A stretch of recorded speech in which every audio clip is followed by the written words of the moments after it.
চলো মালতী দি, আজকে সোনাইদের বাড়ি থেকে এসি হাওয়া খেয়ে আসি। হ্যাঁ চলো।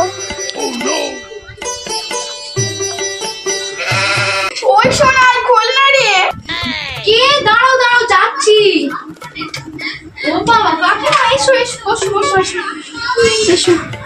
কি গরম, কি গরম পড়েছে বাবা। কাকিমা কতদিন পর তোমরা এলে, বসো তোমরা, দাঁড়াও মাকে ডাকি। কি রে সোনাই, এসিটা চালা না রে। ওই জন্যই তো এসেছো। কি বললে কি বললে? না না না কিছু না, এসে তো আমি এক্ষুনি জ্বালিয়ে দিচ্ছি, দাঁড়াও।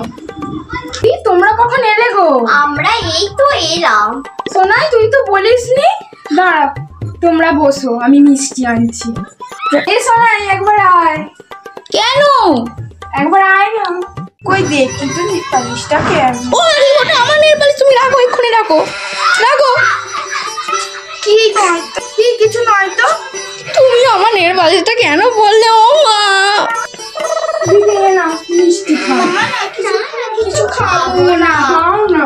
না খাওয়ার দরকার, আমরা একটু এসি হাওয়া খাবো বলে এসছি। কতদিন যাইনি বাইরে, ওই জন্য একটু দেখতে এলাম কি করছে। বলি একটু বসে বসে বসে একটু কথা আছে। আচ্ছা কি বলো, তোমার মেয়ে কেন এখনো বাইরে বেরোয়নি? ওই পড়াশোনার চাপ চলছে বাবা